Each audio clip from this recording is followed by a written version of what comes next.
flip it up. No doubt in your mind. You getting in the ring, you beating Devin Haney.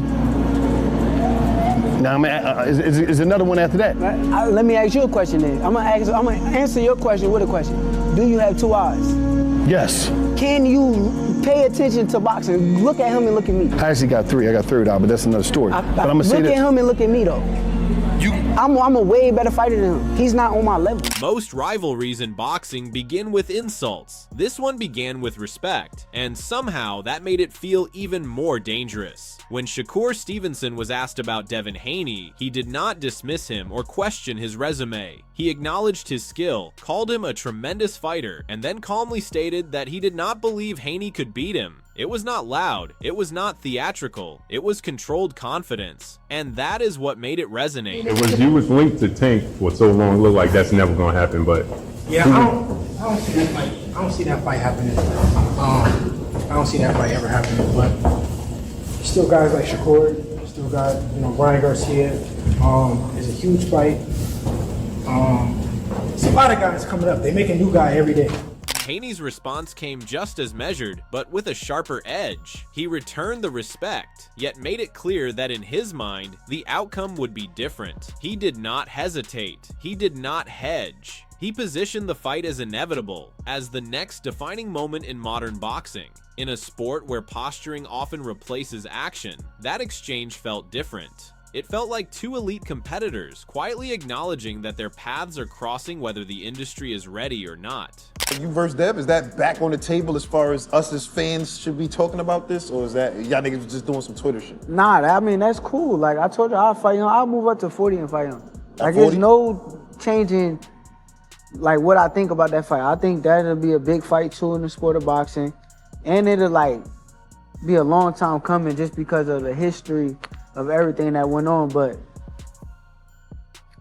I'm not going to 47, so that's why I really asked him what weight. From there, the temperature shifted. Haney made it clear that he wanted the biggest challenges available, whether it meant stepping toward Shakur Stevenson or testing himself against others orbiting the same elite tier. Stevenson's reply carried a warning tone, subtle but unmistakable, suggesting that some doors, once knocked on, may open faster than expected. We didn't mention Devin Haney. Okay. Devin Haney's probably, to me, I don't think it's hit its point yet, but I think in the next year or two, it'll hit a point where it's like the world is gonna demand, you know what I'm saying? I can see the trajectory feels like it could meet like that. I would love this fight. But look, you gotta watch what you say with like, and this is not even Devin fault, because Devin is very respectful of my game, and I'm respectful of his game. He's a good fighter. But his fans will clip and twist and turn things into something that is not. So I try to be real careful on what I say. True. This got Jay on Twitter. The back and forth was not chaotic. It was strategic. Each statement added weight to the idea that this was not simply online chatter. It was the early blueprint of a fight that boxing fans have been circling for years. Richardson Hitchens weighed in with a perspective that cut straight to the heart of the matchup. When asked about the possibility of Devin Haney facing Shakur Stevenson, he didn't hesitate. Shakur's going to beat him, he said bluntly, but immediately added nuance, making it clear this wouldn't be a repeat of past dominant performances. Unlike previous fights where an opponent was dismantled with clear margins, Hitchens stressed that Haney would present a challenge that demands respect. And then with Shakur, Devin Haney called out Shakur immediately after that. What do you think about that fight happening? He was commentating, he was there. I know you won a big fight with Devin Haney as well. But what do you think about him and Devin Haney? How does that fight play out between Shakur and Devin? Shakur gonna beat him. Devin don't really want that. Will it be that dominant though, like the way it was with Tio? Nah, it wouldn't be that dominant. No, it'll be a lot closer. I don't know if it'll be a lot closer, but I mean, when I say a lot closer, like I don't know, Devin wouldn't get picked apart like how Tio did. Yeah. Shakur will probably. And that is where the conversation becomes more serious. Because for all the noise that surrounds modern boxing, this is one of the rare matchups that feels earned. Haney and Stevenson are not viral sensations chasing attention. They are technicians. When analysts discuss pound-for-pound rankings, their names appear near the top without debate. When trainers speak about ring IQ, distance control, and defensive responsibility, these two are often the reference points. What some call boredom is, in reality, elite control. When it comes to a fight like Devin Haney versus Shakur Stevenson, a lot of the outcome falls squarely on the trainer. Bruce Carrington breaks it down perfectly. It's a 50-50 equation. The fighter must execute the game plan, absorb the lessons, and hold themselves accountable for every detail in camp. No amount of strategy matters if it's not implemented inside the gym or on fight night. At the same time, the trainer's guidance, adjustments, and insight shape how that potential translates under pressure. In a bout this close, preparation and execution are equally decisive, and neither side can carry the burden alone.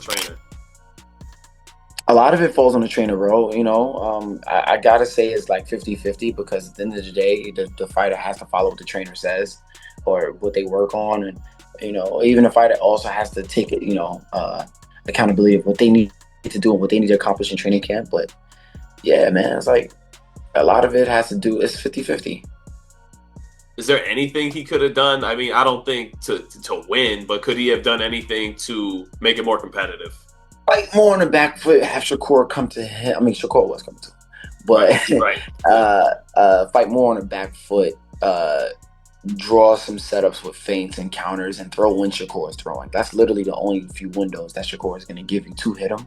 And here's the paradox. People want to see this fight precisely because of that control. There is a growing belief that Devin Haney is the only fighter who has consistently made Shakur Stevenson work at a level that forces him into uncomfortable territory. Their previous encounters in the amateur system left a lasting impression. Even those who believe Stevenson holds the edge acknowledge that Haney's style presents real complications. He understands range. He understands timing. He does not give away exchanges cheaply. When Shakur looks untouchable against most opponents, gliding just outside, he faced elite competition. He stepped into hostile environments and delivered disciplined performances. Yet setbacks and controversies have altered the perception of his dominance. There are those who argue that had circumstances unfolded differently in certain high-profile bouts, his place at the top would be unquestioned. Regardless, what remains undeniable is his willingness to pursue risk immediately after turbulence.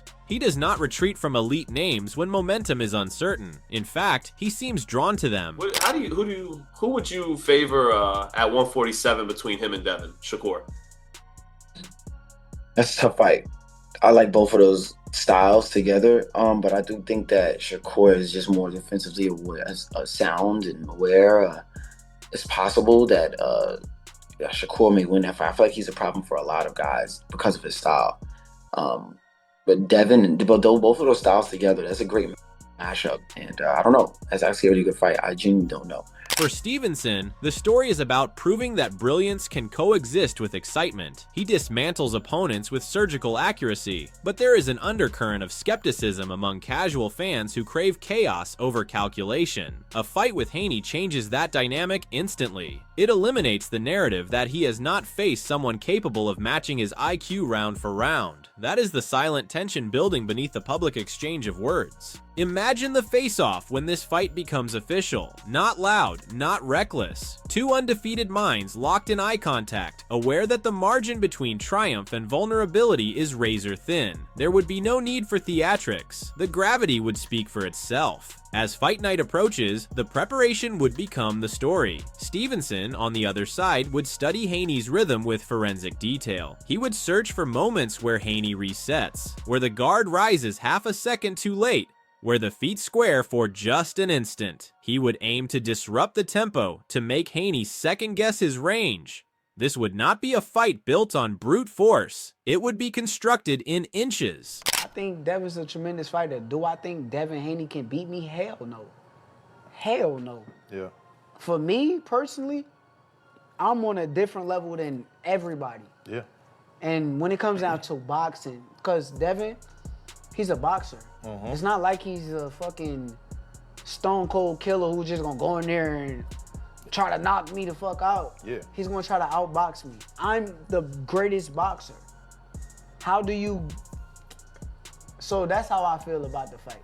And that is what elevates it to a true 50-50 encounter. There is no overwhelming stylistic advantage. There is no obvious flaw to exploit. Each man understands the other's discipline. Each man knows that one lapse in concentration could swing the entire contest. There is also the broader significance. In an era where matchmaking often stalls due to promotional politics or calculated risk management, a Haney versus Stevenson bout would signal something different. It would demonstrate that two fighters in their prime, both positioned near the top of the pound-for-pound conversation, are willing to test each other before time erodes the urgency. The comparison to legendary rivalries is inevitable, not because of theatrics, but because of timing. When two fighters at their peak collide, the result becomes part of boxing's historical ledger. It reshapes rankings. It will unfold in layers. The opening rounds would likely be cautious, each man mapping distance, testing reactions. The middle rounds would introduce subtle adjustments, feints turning into commitments, counters landing cleaner. By the championship rounds, the tension would no longer be theoretical. It would be visible in the footwork, in the breathing, in the urgency of each exchange. And when the final bell rings, the result will not just declare a winner, it will recalibrate how we evaluate both careers.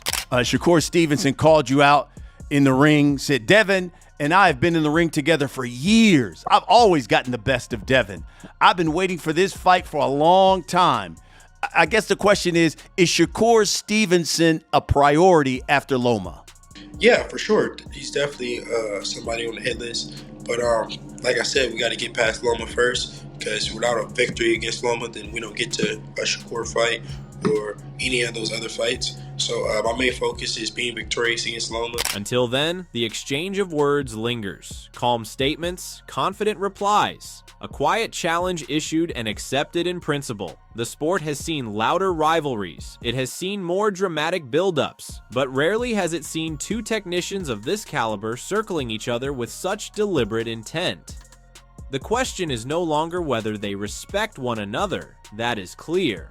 The question is whether the industry will align quickly enough to give this matchup the stage it deserves while both men are still in their absolute prime. Because when fighters of this level acknowledge each other publicly, history tends to follow. What makes this situation more compelling is not simply the talent involved, but the timing. Who makes fewer mistakes under pressure? Those conversations have filled studios and social feeds, yet they have remained theoretical. A fight between Haney and Stevenson transforms those debates from speculation into evidence. It forces opinions into reality. Haney's greatest strength has always been his composure under scrutiny. Even when facing elite competition, he rarely abandons structure. He works behind a disciplined jab, manages space carefully, and avoids emotional exchanges.